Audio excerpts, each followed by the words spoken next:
All right, the wheels. You obviously already seen them, but I thought I'd go through really quickly and show the wheels, show the specs, talk about them a little bit, and go show you through the process of getting ready for ceramic coating and what I'm doing to protect them. So these are work Zeast ST3s. The fronts are 20 by 9.5 plus 25 offset, so they're pretty aggressive. It's got a Continental 255 35 R20 on it. Trying to see what these tyres are like. Oh, I got them free, so I'm going to give them a crack. Other options were some Michelin PS4S, or maybe some Pirellis, or some Nitto NT55 G2s. You know, there's heaps of options out there. So yeah, I'll see how these go, and I'll decide once I need new tyres what I'm going to replace them with. So the wheels themselves are a bit different. These were released late last year from Work Wheels, and I kind of really liked them straight away. The funny thing is though that my mate Hinchy had actually said that he wanted these, so I was kind of a bit devastated when he said that. And there was another couple of other designs that were released at the same time that I liked, and I thought, yeah, you know what, that's okay.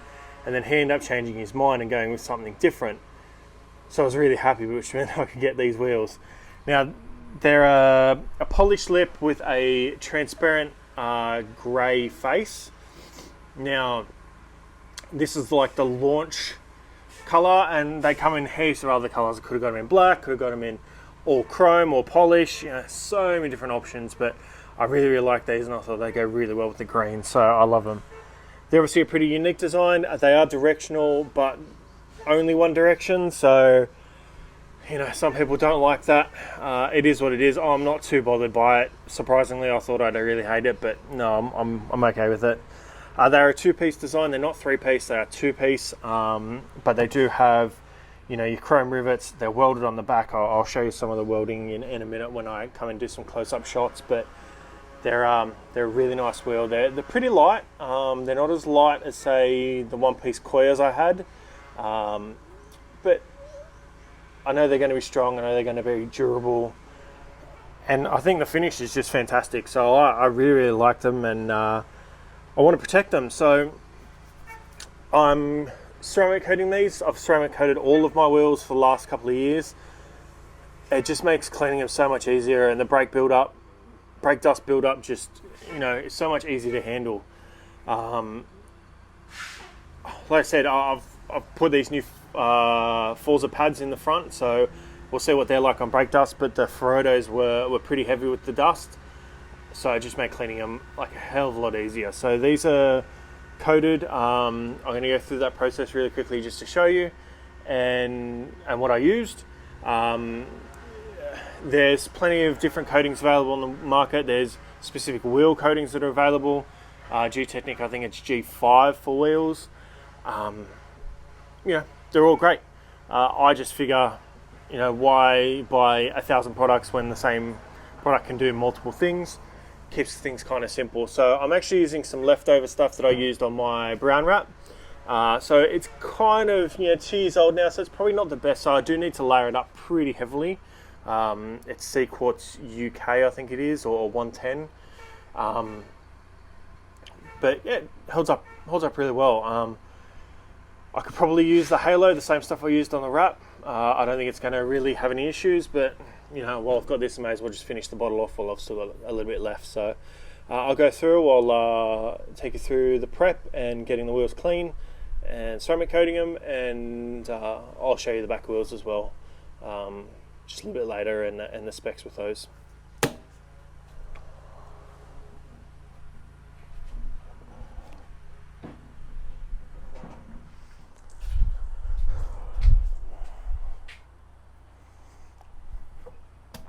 Alright, so the wheel, getting it set up, getting it cleaned. Ceramic coating is really nothing to worry about. It's not as scary as people make it out to be. I think a lot of people worry about it a little bit, but it's really nothing to worry about. Like anything, the most important part is prep work and getting the surface as clean as possible. For that, Car Pro Racer, it's just an alcohol-based cleaner, and a microfiber. nothing too crazy there. The coating that I'm using, it's just some leftover Sea Quartz 110. It's a hydrophobic coating. It's leftover, like I said, it's leftover from the brown wrap. To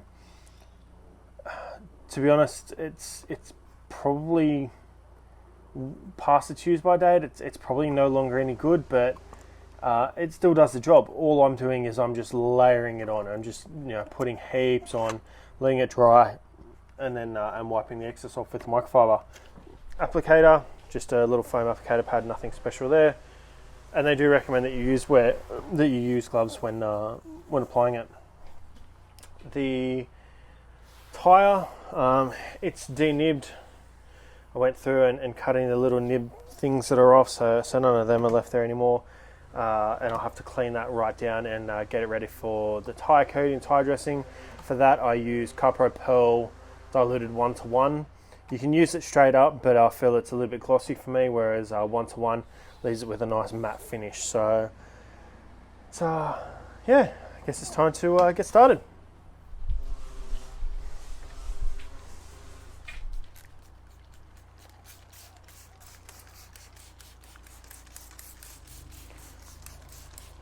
Alright, so like I said, it's important that we clean it as much as possible, including in and underneath the spokes. Now, the design of these, as much as I love them, I already know that they're going to be a pain to clean, which is another reason I really wanted to coat them. So we'll go through and get them as clean as possible and make sure they're dry, including in and around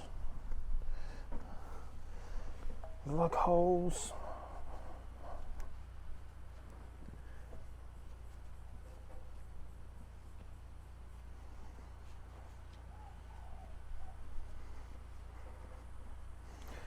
And I'll just keep going and come back to you once they're clean.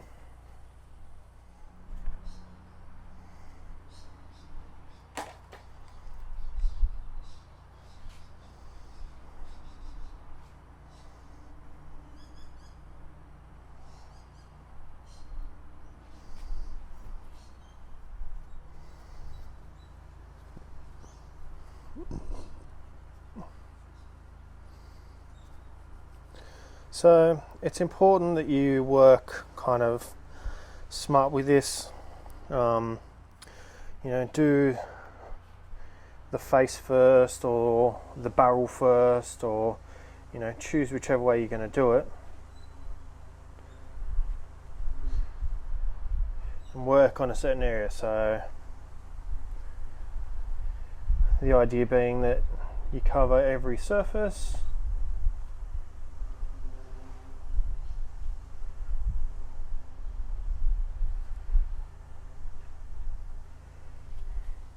And we'll let it flash for a minute.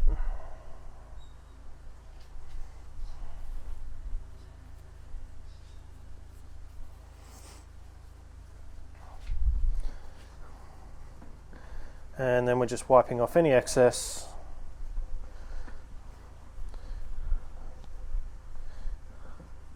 And flattening it all out, making sure that there's no high spots.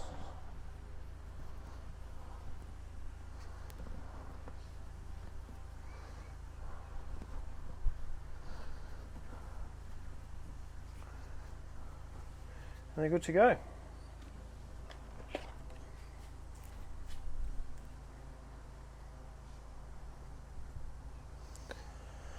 So, like I said, this is a Sea Quartz, this is the coating, and you're basically just putting an amount on the foam applicator or the microfiber applicator, and work it in and around on the surface. As I said before, there are specific wheel coatings which are obviously designed for wheels themselves, but I found On the last 3 sets of wheels, this stuff's worked really well, so I don't have any complaints about it.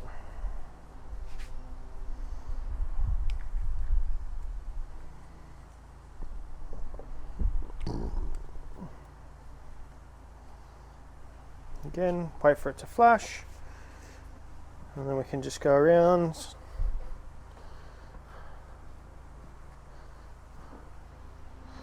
Wipe off any excess. Nice and simple. Now, the thing with coatings is that as they dry and harden up, it basically means that these are going to be useless. So I like to use 1 or 2 towels, making sure I flip each side and know where I'm at with them. And then once I'm done with them, I literally just throw them away. So there's a couple of products, like P&S has now just released a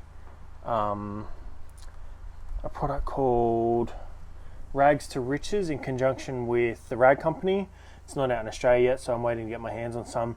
And they say it will rejuvenate SiO2 nano-based coatings out of towels like this, but I'm yet to see. I'll have to test it out. So for now, I end up just throwing them away, which is no big deal. They're all pretty cheap anyway, so it's not an issue to me.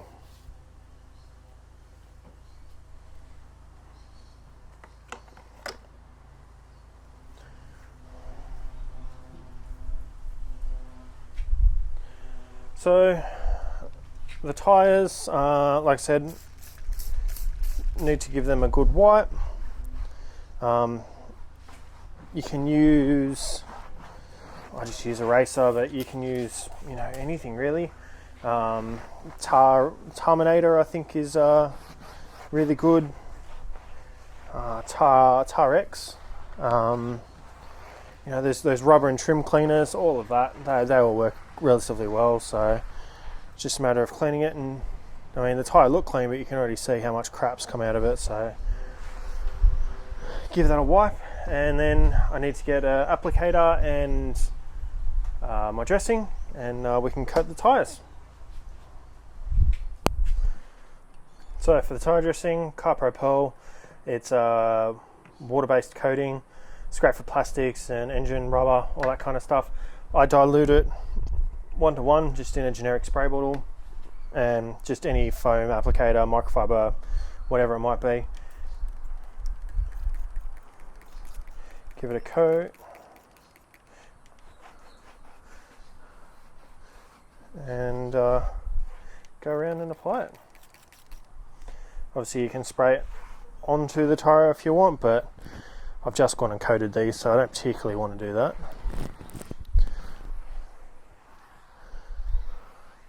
So we give it a nice coating.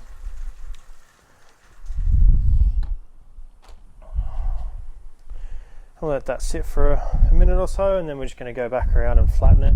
Normally what I do when it's on the car is I do all 4 wheels around the car. By the time I get back around to the first wheel, it's ready to be wiped off and flattened. So flatten that out, remove any excess there might be, especially in the little grooves of the design in the tyre. Not forgetting in and around the lip. And that's it. That's the tyre and wheel coated and ready to go in the car.